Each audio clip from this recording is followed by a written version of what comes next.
Salut à tous, c'est Hugo de la chaîne NSS et aujourd'hui on se retrouve pour un effet particulièrement moche. C'est moche, hein? Eh ben on va apprendre à faire ça aujourd'hui. Pour votre tournage, vous allez avoir besoin de deux plans. Personnellement, je me suis filmé sur fond noir par pur choix esthétique, mais vous pouvez vous filmer devant n'importe quel fond, c'est pas vraiment important. Ce qui va être important par contre, c'est trois choses. Premièrement, deux plans différents. Un plan des épaules à la tête, et deuxièmement, un plan beaucoup plus serré où on ne voit qu'une partie du visage. Et en l'occurrence, les yeux se trouvent sur une ligne de force. Deuxième chose, et c'est la plus importante, votre visage ne doit pas bouger. Vous devez rester statique. À moins d'avoir envie de faire du tracking sur Premiere Pro, ce qui est pas la meilleure activité du monde, vous gagnerez du temps et ce sera beaucoup plus simple pour vous. Et enfin, sur les deux plans, faites en sorte que vos yeux fassent à peu près les mêmes mouvements. Si votre visage, lui, ne doit pas bouger, vos yeux peuvent partir dans tous les sens, ça, c'est plutôt intéressant. Mais faites en sorte que les mouvements soient similaires, puisque si l'on a tourné deux plans, c'est parce qu'à un moment donné, on va passer du plan large au plan serré, et il faut qu'à ce moment-là, l'emplacement des yeux soit raccord et surtout identique. Sinon, ça va faire une cassure et ce sera vraiment pas beau. Une fois que vous avez vos rushs, on passe tout de suite sur Premiere Pro. Dans votre timeline, vous allez venir mettre en premier votre plan large, puisque bien évidemment, durant la vidéo, on va passer du plan large au plan serré. Vous venez redimensionner votre rush pour ne garder qu'une petite partie, puisque avec les deux rushs, on va faire un effet qui dure à peu près 5 secondes. Et vous faites la même chose avec votre plan serré. Vous l'importez et vous le redimensionnez. Ça va être important pour le passage d'un rush à l'autre d'avoir la position des yeux qui est similaire. Donc essayez de trouver un moment donné où vos yeux se trouvent à la même place. Pour ma part, c'est cette position-là. Mes yeux sont orientés en haut à gauche. Si on compare le passage d'un rush à l'autre, on voit que les yeux sont très similaires dans leur position. Une fois vos rushs positionnés et redimensionnés comme il le faut, on va venir appliquer les deux effets qui vont nous servir aujourd'hui. Pour ça, vous allez donc dans votre panneau projet, vous cherchez la fenêtre effet et dans la barre de recherche, vous allez taper loop. Vous le prenez, vous le faites glisser-déposer sur votre plan large. Vous allez avoir beaucoup de paramètres, certes, mais on va se servir que d'une petite partie de tout ça. Avant toute chose, je vous invite à zoomer dans votre image pour avoir un meilleur œil, sans mauvais jeu de mots, sur ce que vous faites. Vous allez venir cliquer sur l'effet loop pour faire apparaître le point d'ancrage et venir le déplacer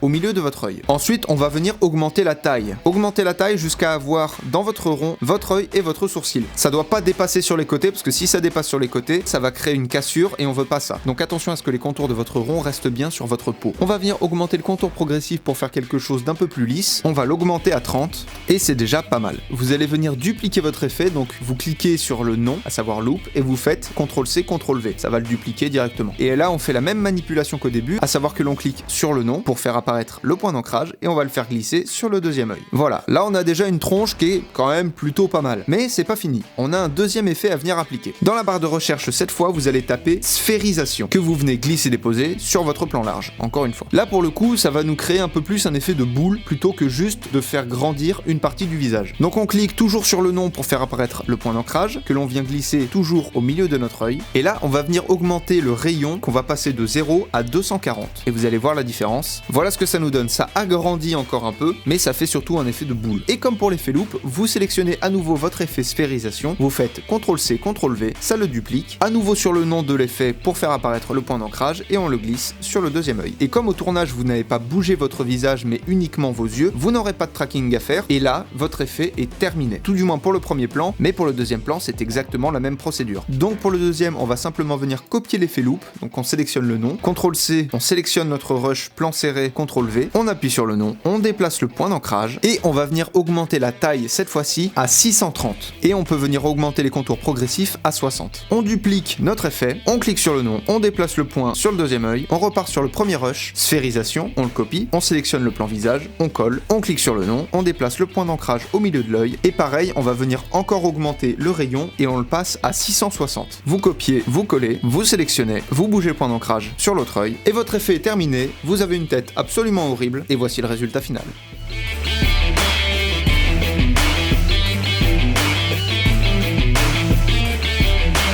Et voilà, vous avez votre effet. Effet que j'ai bien envie d'appeler les yeux de mouche. Hein. On va pas se mentir, c'est pas avec cet effet-là que les gens vont se dire « lui il a la classe ». Absolument pas. Ça n'a aucune chance que ça arrive. Mais on sait jamais, pour un clip par exemple, ça sert toujours de savoir faire grossir ses yeux. Ça rajoute un petit peu de cachet à la vidéo. Je vous remercie d'avoir regardé ce tuto. N'hésitez pas, bien évidemment, à changer un petit peu les paramètres. Hein. Moi, ce que je vous donne dans ces tutos, c'est des bases. Libre à vous ensuite de faire comme vous voulez. Apprenez, utilisez et progressez dans vos montages. Je vous fais des bisous. Ciao.